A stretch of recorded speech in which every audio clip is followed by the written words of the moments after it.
gloire à Dieu. En vérité, je ne m'attendais pas à témoigner. Et quelque chose que mon serviteur il nous a toujours dit. Quand nous allons faire une réunion, soyez toujours prêts. Que ce soit témoigner, intercéder, peu importe la fonction où Dieu veut vous placer. Et je veux vous raconter une expérience que j'ai vécue il y a à peu près 1 an et demi de cela. J'étais dans mon lieu de travail et j'avais à l'époque, j'avais 27 ans, ma femme avait 26 ans. Et j'étais dans mon lieu de travail, ma femme elle avait un rendez-vous banal, un rendez-vous au dentiste. Et à ce moment-là, je continue mon travail et ma femme m'appelle, aux alentours de 10h30, 11h.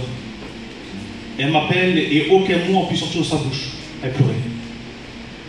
Et moi je pensais qu'elle avait fait un accident de la voiture ou les enfants lui arrivait quelque chose. Et moi je disais, mais qu'est-ce qui te passe? Parle-moi. Elle n'arrivait pas à parler.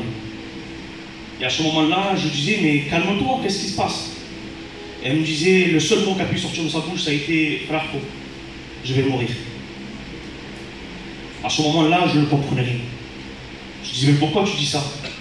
Et elle me disait, la médecine veut me condamner. Et là, je disais, mais développe, pourquoi tu dis ça? Et là, ben, ils ont fait une radio et ils ont trouvé un genre de tumeur entre la dent et le cerveau.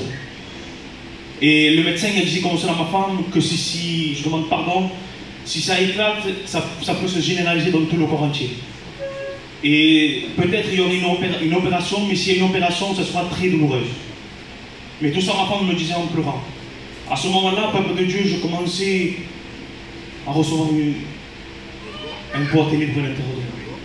Je commençais à avoir peur. Je commençais à paniquer. À l'âge de mes 27 ans, je ne comprenais pas ce qui m'arrivait. Et là, l'ennemi de nos âmes commençait à me dire des mots dans ma tête. En me disant comme cela, ta fille va grandir sans l'amour d'une mère. Et il me disait, tu sais, ta fille va être orpheline. Tu vas faire de tout ton mieux pour la pouvoir grandir, mais sa mère ne sera pas dans ce monde-là. Et là, je demande pardon pour les anciens, ces personnes qui passent pour le deuil. Il me faisait voir son cercueil. Il me faisait voir ma tristesse. Même mes vestimenta de noir, il me le faisait voir. Et là, je commençais à pleurer dans mon lieu de travail. Et je disais comme cela, Seigneur, qu'est-ce qui m'arrive? Seigneur, où es-tu? Je suis ton fils, qu'est-ce que j'ai, Seigneur? Et là, une voix s'est fait entendre dans mon cœur. La voix du Saint-Esprit en me disant, si tu passes par la vallée de l'ombre de la mort, moi je campe autour de toi. Et là, à ce moment-là, je commençais à prendre courage. Je disais, mais Seigneur, mais pourquoi tu fais passer par cela? S'il te plaît, Seigneur, ne me laisse pas. Et j'avais des milliers de questions à me poser au Seigneur.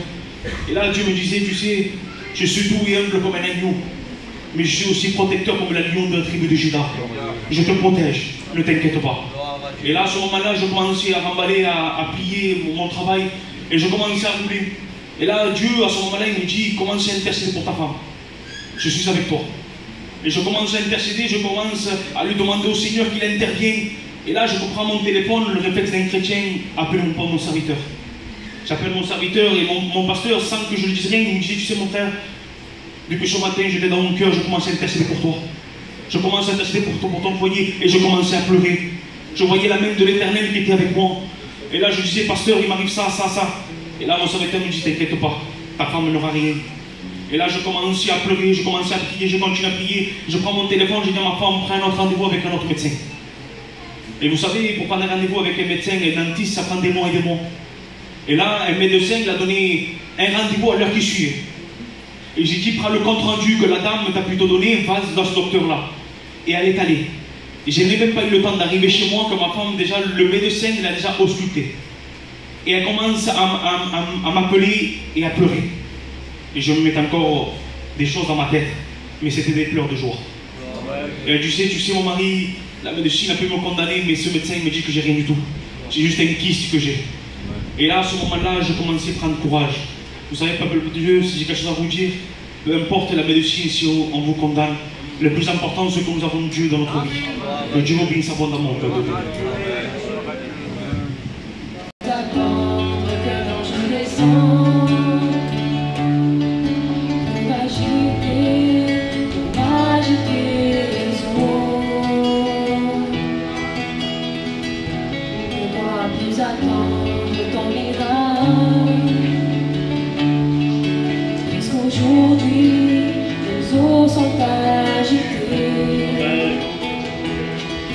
que le Maître est là, il t'offre la guérison.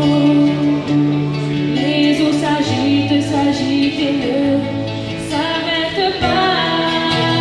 Les eaux s'agitent ici dans ce lieu.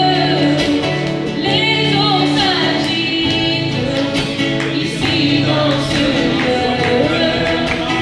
Les eaux s'agitent ici dans ce lieu. Les eaux s'agitent ici dans ce lieu. Tu ne dois plus attendre que je descende pour agiter les eaux. Tu ne dois plus attendre ton miracle, parce qu'aujourd'hui les eaux sont agitées, parce que le Maître est là, il t'offre la guérison. Les eaux s'agitent, s'agitent et ne s'arrêtent pas. Les eaux s'agitent ici dans ce lieu. Les eaux s'agitent ici dans ce lieu. Les eaux s'agitent ici dans ce lieu. Les eaux s'agitent ici dans ce lieu. Bonsoir à tous. Je vais vous raconter l'expérience que j'ai faite. Je suis passée dans ma vie par 2 séparations. Et j'ai eu une séparation sans Dieu et j'ai eu une séparation avec Dieu. Et c'est vrai que sans Dieu, c'est très très compliqué. À l'âge de 14 ans, j'ai perdu mon frère, le seul frère que j'avais.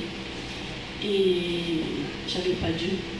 Et je suis restée traumatisée pendant au moins 2 ou 3 ans.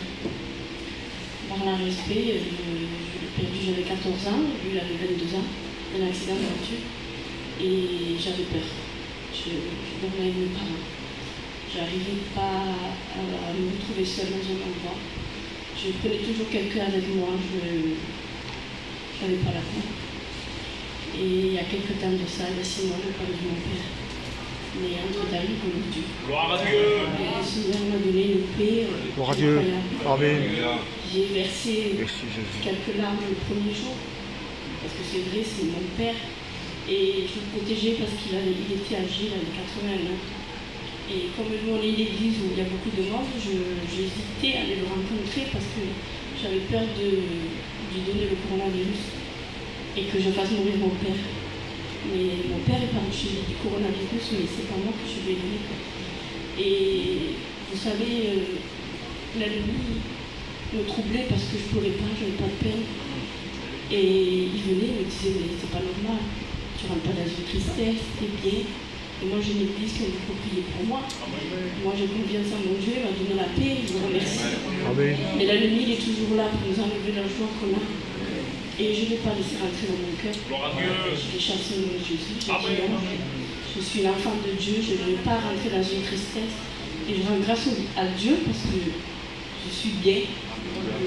Voilà, j'espère que mon père il est au ciel. Le Seigneur ne m'a pas donné de confirmation, mais j'ai la faim. Je suis patiente.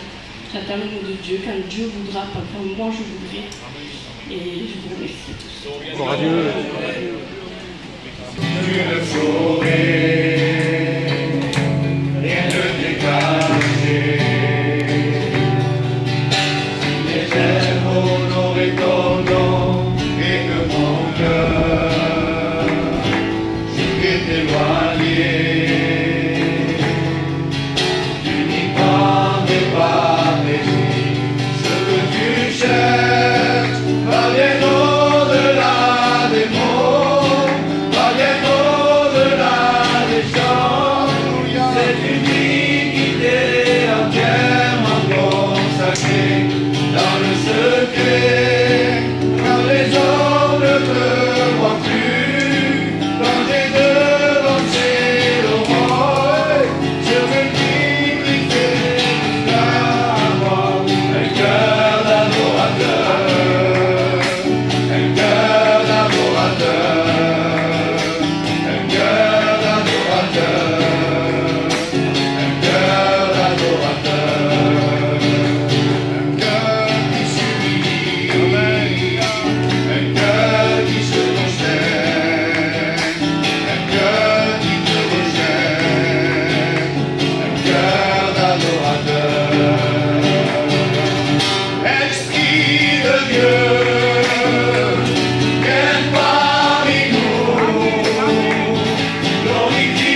crois que Dieu est là. Alléluia, les disciples simplement ces paroles. Oui, tu es là. Au roi des rois. Oui, tu es là. J'entends tes pas. Oui, tu es là. Au roi des rois. Oui, tu es là. J'entends tes pas. Tous au nom de Jésus, c'est une joie, une gloire pour moi de pouvoir venir ici porter le conseil de la parole de Dieu. C'est une grâce de pouvoir parler de Jésus-Christ, d'un Dieu si grand, d'un Dieu si puissant. Et sans fausse humilité, je le dis avec tout mon cœur, petit Michel, il m'a connu, j'étais chrétien, il était déjà candidat. Les anciens qui sont là, nous les connaissons aussi, vos pasteurs, vos serviteurs, les jeunes qui sont reconnus, tant bien comme moi. Et sans fausse humilité, je le sais de tout mon cœur qu'il y aurait des serviteurs ici qui seraient capables de mener la parole ce soir beaucoup mieux que moi. Et c'est pas une fausse humilité, c'est pas non plus de l'orgueil, c'est la vérité. Amen. Parce que ma Bible à moi me dit de voir mon frère plus grand que moi-même. Alors, je veux être à la hauteur de ce que Dieu me donne. Et Dieu parle, il dit que s'il veut qu'il croisse en nous, nous devons diminuer. Alors, je ne veux pas faire une prière mieux que mes frères. Je ne suis pas venu apporter la parole de Dieu pour faire mieux que mes frères. Mais dans mon cœur est en train de trembler. Est-ce que vous dites amen à cela? Trembler pourquoi? De peur, de crainte, non pas seulement cela. Trembler parce que quand Dieu parle, on a conviction dans nos cœurs qu'il est capable de changer un cœur et une vie. Amen. Et nous pouvons frapper à côté, nous pouvons prendre une direction qui n'est pas la bonne. Mais à l'intérieur de nous, il vit le Père, le Fils et le Saint-Esprit. Et si moi je dirais une parole mal dite, le Saint-Esprit va venir à ton esprit, à ton oreille, à ton cœur te dire, tu vois mon enfant, je t'aime. Si quelqu'un te condamnerait, il viendrait te dire, tu vois, mon enfant, je ne t'ai pas oublié. Je suis capable de changer ta situation, même si elle serait grave. Parce qu'il y a des situations graves. Il y a des situations qui font de la peine. Il y a des circonstances qui font de la peine. Vous savez, si Dieu existe, le diable et ses démons aussi. Et derrière un pupitre, on n'a pas trop l'habitude, on ne veut pas faire peur aux enfants, aux femmes, à ceux qui n'ont pas Dieu. Mais ce soir, il est important que tu saches, par la vérité, que tu aies peur pour venir à Dieu. Non, parce qu'on ne vient pas à Dieu par peur. C'est vrai ou pas, Église de Dieu? On vient à Dieu seulement par amour pour lui. On vient à Dieu parce qu'on sait que sans lui, on ne peut pas vivre éternellement. On vient à Dieu parce qu'on sait qu'un foyer sans Dieu est un foyer brisé. On vient à Dieu parce qu'une maladie que le médecin condamne est une condamnation du médecin. Mais je voudrais te dire quelque chose de la part de Dieu. Il y a au moins 5 ans en arrière, j'ai été allé faire les commissions avec ma compagne qui a témoigné. Et en faisant les commissions, je croise un foyer, lui il était algérien et elle était roumaine. Et de vue, on se connaissait un petit peu. Et ils viennent vers moi, ils disent, voilà, notre foyer est brisé pour telle et telle raison. Son mari était animé par des esprits impurs, avec le respect que je dois à tout le monde. De toute façon, il n'y a pas un esprit du diable qui est pur. Celui qui est pur, c'est Jésus-Christ. Alléluia. Et il avait été animé par ces esprits de ténèbres, de puissance satanique. Il avait fait des choses abominables. Il avait divisé la maison de sa compagne, ses beaux-frères, sa belle-mère, et tout cela. Et ils étaient traités comme nous, peuple gitan, viven allo gitano. Et il disait, j'ai été obligé de m'isoler dans la montagne. À la Grande Combe, ils vivaient à l'est, ils se sont isolés à la montagne. À 20-25 km de leur maison. Et la femme me disait, nous avons 3 ou 4 enfants. Et je suis sur le point de laisser mon compagnon. Mais qu'est-ce qu'il a fait? Je ne le dirai pas derrière un pupitre parce que je veux respecter tout ce qu'il y a ici. Mais il a fait des choses abominables. Il a essayé de les commettre. Et moi, j'ai posé une question à lui. Dans le magasin, dans le Leclerc, Jonathan, je lui ai dit, Ce que tu as fait, tu le regrettes? Oui. C'était toi, tu te rappelles de tout? Non. Eh bien, je vais te dire quelque chose qui vient de Dieu. Je lui ai dit 2 paroles. Alléluia. Je lui ai dit, si mon Dieu a la capacité de te pardonner, qui je suis moi pour te pointer du doigt et te condamner? Je voudrais te dire qu'il n'y a plus de condamnation pour ceux qui viennent en Jésus-Christ. Alors il a commencé à pleurer, lui et sa femme, et je leur ai demandé, tu es de où? De la Grande-Combe. L'église de la Grande-Combe, pour ceux qui ont entendu parler ou pas, n'existait pas encore. On cherchait une salle pour faire des réunions. Eh bien, je lui ai dit, on est en train de trouver une salle. Tel jour, il y aura une réunion. Il est venu à une réunion, 2 réunions. Le Saint-Esprit a brisé sa vie. Le sang de Jésus l'a libéré de tout péché, de tout fardeau. Aujourd'hui, il a accepté Jésus. Il est baptisé dans l'église. C'est un enfant de Dieu sauvé. Le diable ne veut pas te faire de cadeaux. La misère que tu es en train de passer, eh bien, ne vient pas de Dieu, n'est pas une circonstance de la vie quelconque. Elle arrive par rapport au péché que nous pratiquons. Oui, mais il y a longtemps que j'ai plus fait. Tu peux avoir fait de petit jusqu'à maintenant, tu aurais 50 ans. 50 ans sont passés. S'il n'y a pas l'action du sang de Jésus-Christ, la Bible dit que sans effusion de sang, il n'y a pas de pardon de péché. Alors, dans quelle conviction tu es venu? Je suis venu avec une conviction de cœur, Michel. J'ai écouté ta prière. J'ai écouté la prière des anciens, la prière des frères, la prière des sœurs. Et tous ils ont dit, Seigneur, si ça serait la dernière réunion, permets qu'une âme vienne à toi. Amen. Et ce que je veux ce soir, c'est prêcher comme si ça serait la dernière réunion. Amen. Tu attendais un joli message, je te demande pardon et le respect que je dois à tous les anciens. J'en ai qu'à faire d'un message cadré, joli.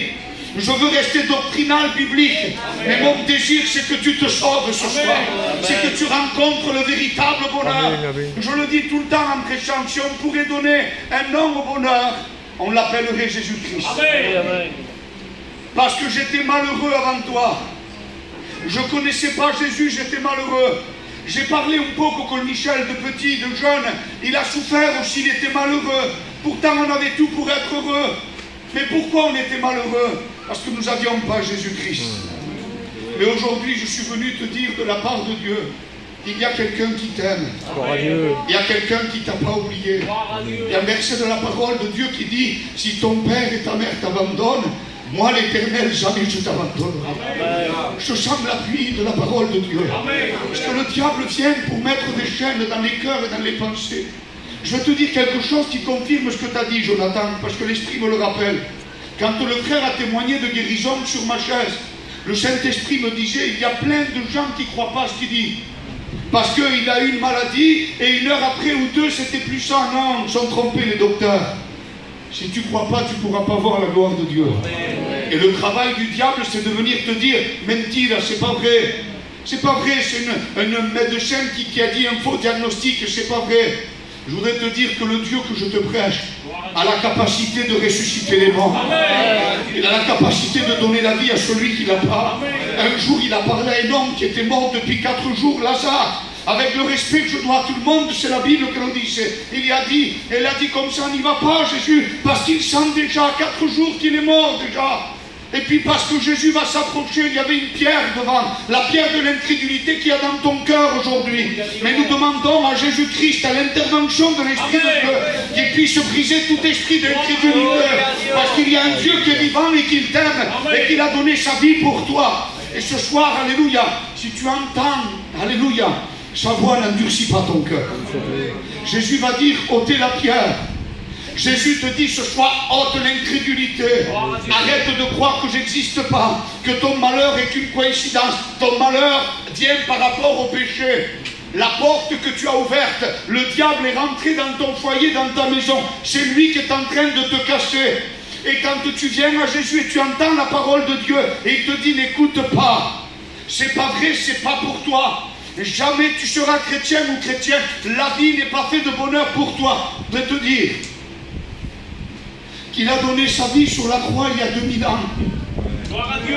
Qu'il t'aimait déjà quand tu étais méchant et méchante. Pardon, c'est fort, Nicolas, je suis obligé de le dire. Le péché que tu pratiques, qui fait honte de dire derrière un pupitre, ce péché-là, même que Dieu sait que tu le fais, il t'aime quand même et il te pardonne si tu viens à lui. Amen. Parce que son sang qui a versé sur la croix a la capacité de te pardonner. Amen. Alléluia. Et quand lui il parle, il ressuscite un mort. Alors ce soir, je veux qu'il ressuscite les cœurs incrédules. Amen. Les cœurs de pierre deviennent des cœurs de chair ce soir. Au nom de Jésus-Christ, c'est mon désir. Nous sentons que le marteau de la parole est en train de frapper. Amen. Le Saint-Aïe, non, dites-moi la vérité. Je prêche avec toute la liberté, je me sens bien dans cette église. Cette église est mon église. Parce qu'ici, c'est l'église du Seigneur. C'est pas l'église des Espagnols, des Catalans, des voyageurs, des sédentaires. C'est l'église de Dieu. Dans le ciel, il y aura un seul peuple, les rachetés. Alléluia. Et ce soir, ce que Dieu veut, c'est que tu ôtes cette pierre d'incrédulité. Le bonheur est permis pour toi aussi. La Bible va dire projet de paix, non de malheur, dit l'Éternel. Afin que tu vives toi et ta postérité. Parce que le péché qui fait honte te fait sombrer dans ton foyer. Il est en train de mettre le chaos. Ta compagne, tes enfants, tes parents, tes oncles, tes cousins n'en peuvent plus. Et tu te sens isolé, tu pleures tout seul, dans le silence et dans le secret. Ce qu'il y a de bien, c'est que moi ici je connais personne. Ce qu'il y a de bien, c'est que vos serviteurs qui sont là, je mets Dieu, le Père, devant à témoin, que mon oui soit oui si quelqu'un m'aurait dit quelque chose. Mais dans mon cœur, si je ferais un appel, je suis convaincu que Dieu est en train de te parler ce soir. Parce que la parole te concerne. Alléluia. Et quand Dieu appelle quelqu'un, il a appelé Lazare à bout de 4 jours. 4 jours, un corps sans vie, 4 jours. Mais quand les oreilles d'une personne sans vie entendent la voix de Jésus-Christ, elle est le marteau qui frappe et qui brise le roc. Alléluia. Et le corps sans vie revient à la vie. Ce soir, si je pourrais mettre un thème au message, je n'ai même pas encore rentré dedans, je ne veux pas être long. Ce n'est pas force de parole, c'est le Saint-Esprit qui convainc. C'est qui dit Amen. Il convainc de péché, de justice et de jugement. Si je mettrais un thème à cela, c'est nous avons un Dieu de victoire. Quel dit Amen à elle. Nous avons un Dieu de victoire et non de défaite. Trop de défaites dans ta vie. L'obscurité t'a fait sombrer dans le doute de croire qu'il y a une lumière puissante. Cette lumière a un nom, elle s'appelle Jésus, alléluia. Et elle veut aujourd'hui éclairer ta vie. Il y a longtemps que tu es dans l'obscurité. Il y a longtemps que tu as des pensées sombres. Il y a longtemps que tu pleures dans le secret. Mais aujourd'hui, le Dieu que je te prêche, alléluia, est un Dieu de victoire et pas de défaite. Le mot défaite n'existe pas dans son vocabulaire. Quand lui, il parle à une vie, quand lui, il touche, alléluia, quand lui, il demande ce que sa bouche dit, son bras l'accomplit. Et je vais me laisser conduire par le Saint-Esprit. Le frère a témoigné sur la guérison. Ma compagne a témoigné sur l'action d'avoir Dieu dans la séparation ou non.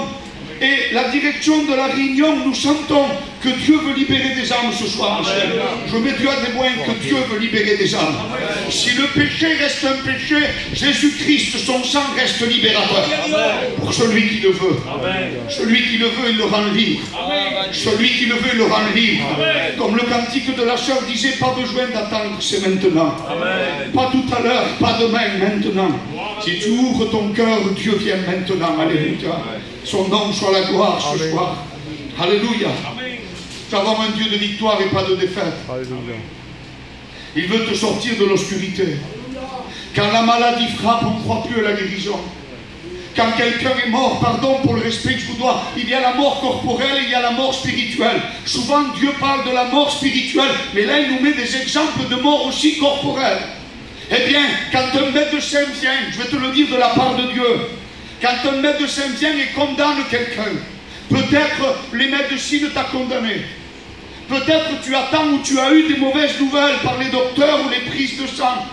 Mon Dieu, à moi, change le pronostic vital. C'est qui dit Amen à cela. Il est capable de rallonger la vie à celui qui le demande. Dieu ne veut pas que tu te lamentes dans tes prières. Dieu ne veut pas que tu verses des larmes de lamentation en ayant un Dieu si grand. Je veux ranimer ta foi ce soir. Pourquoi nous voulons ranimer la foi? Pourquoi l'ennemi veut te dire c'est pas vrai, tu t'en sortiras pas? Et pourquoi les serviteurs te disent crois et tu verras la gloire de Dieu? Pourquoi cela? Parce que nous savons que celui qui croit, tout lui est possible. Ce qui est impossible à l'homme devient possible à Dieu. pensée qui me vient dans le livre d'Ésaïe 38. Dit c'est qu'Ézéchias était malade à la mort. Et il va venir le prophète Ésaïe vers lui, il va lui dire, ainsi parle l'Éternel, donne des ordres à ta maison, car tu vas mourir. Alors Ézéchias va commencer à pleurer. Mais Ézéchias ne s'est pas mis en défaite. Ézéchias ne s'est pas jeté par terre. Ézéchias n'a pas baissé les bras. Il savait que s'il demandait avec son cœur, Dieu était capable, alléluia, de changer le diagnostic. Qui c'est qui le croit ce soir? Il y a un changement de vie pour ta vie. Lo creo de todo mi corazón.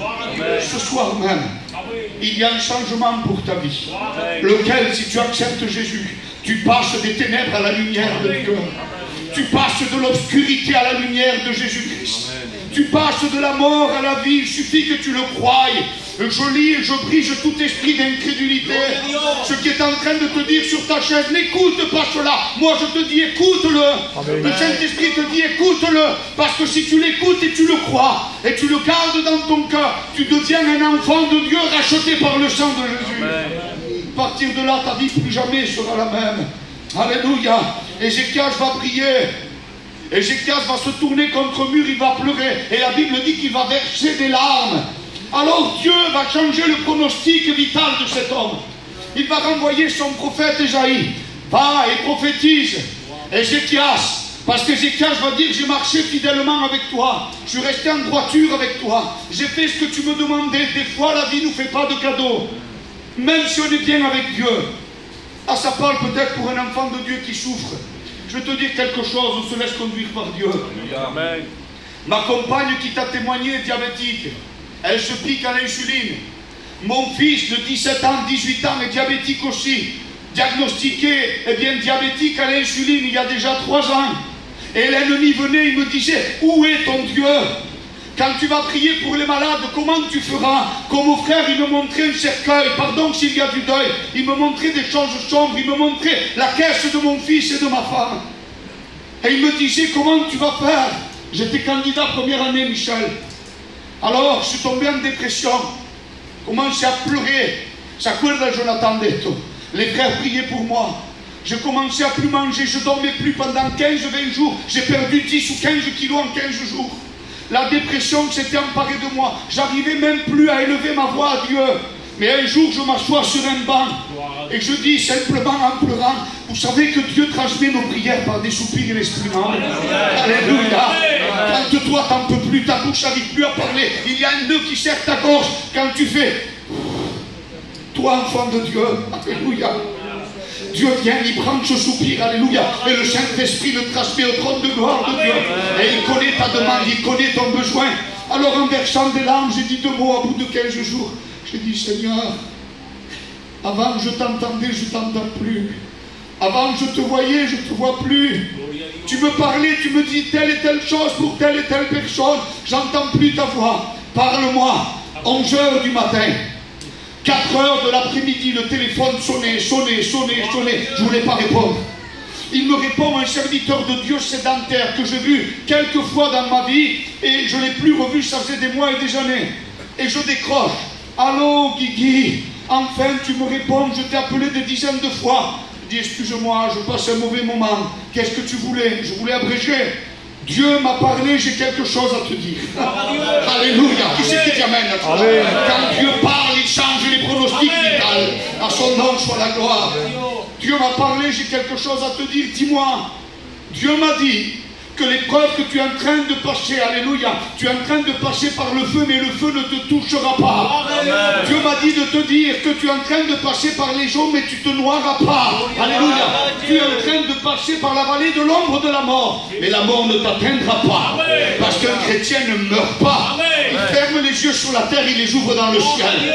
Alors il m'a dit, c'est comme il prendrait ton problème comme une feuille de papier. Il la broie dans sa main, il la jette à la poubelle. Il m'a dit de te dire ça. Amen. Amen.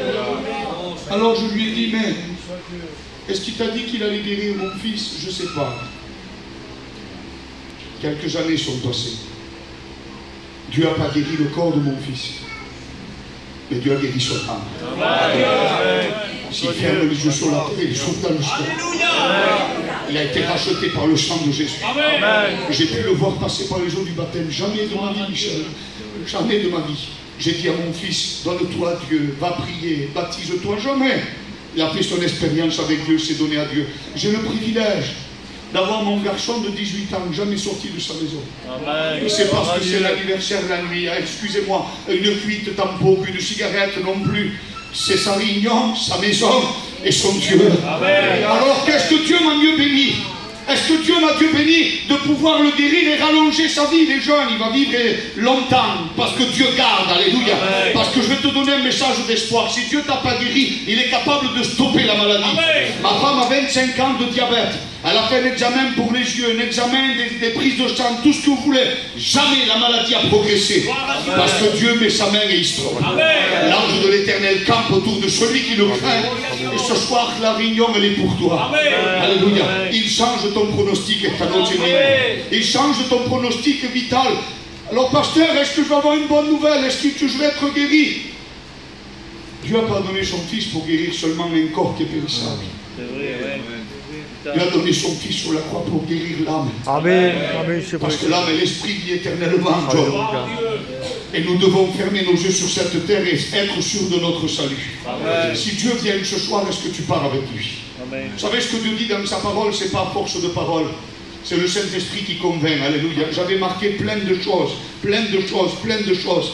Mais il y a un verset de Exode 15-26, va d'ici la Chine. Et à la fin du verset, il dit, car je suis l'Éternel qui te guérit. As-tu besoin d'une guérison de l'âme? As-tu besoin d'une guérison du corps? As-tu besoin de croire que Dieu est capable de changer ta vie? As-tu besoin d'entendre que si les gens et tes amis et tes parents t'abandonnent, lui il est celui que jamais il t'abandonne? Tu veux entendre le bonheur? Tu veux acquérir le bonheur? Tu veux vivre dans la paix, dans la joie? Alléluia. On l'appellera prince de paix. C'est qui t'amène à cela? Admirable conseiller. Il est Père éternel, Dieu tout-puissant. Ce soir, il veut demeurer dans ton cœur. Alors je voudrais qu'on ferme les yeux par respect à Dieu. Et on va commencer à prier le Seigneur. Je voudrais maintenant, si Michel aurait bien, si les anciens le voient bien, je me sens libre dans la liberté, qu'il puisse y avoir des cellules d'intercession.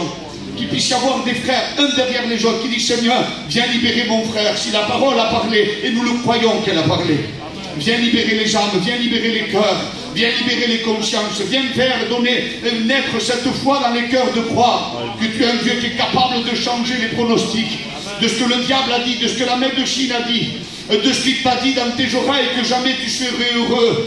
Dieu ce soir n'est pas un cri-cri, n'est pas un porte-bonheur, non. Tu auras des problèmes toute ta vie, même avec Dieu. Mais la différence, c'est qu'avec lui, alléluia, nous déposons tout au pied de la croix. Et nos fardeaux, c'est lui qui les porte. Nous sommes des enfants de Dieu. Dès que John élève sa voix, dès que les frères, nous puissions commencer à intercéder. Alléluia. Béni